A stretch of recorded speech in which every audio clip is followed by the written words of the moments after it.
Hey guys, welcome back to DelveStack. Today I'll be showing you how to fix OBS NVENC error. So guys, if you ever encounter this issue, what you could try to do is you could just simply try to download the latest drivers, because sometimes guys, outdated drivers is the issue. So you could just simply go for nvidia.com/drivers and it will redirect you over here. And of course, you will have here the manual driver search. Just simply select your product category and select your series down below, as you can see, and just simply fill up everything needed in order for you to proceed and select find. And from here, you should be able to download the latest drivers available in order for you to proceed.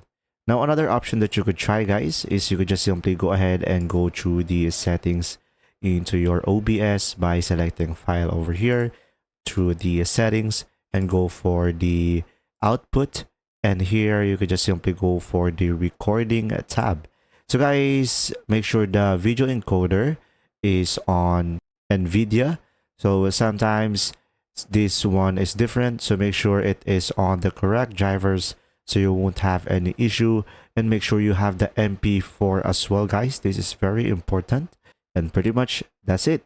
If you found this video helpful, please like and subscribe. And guys, if you have any questions, just simply comment down below. And thanks for watching.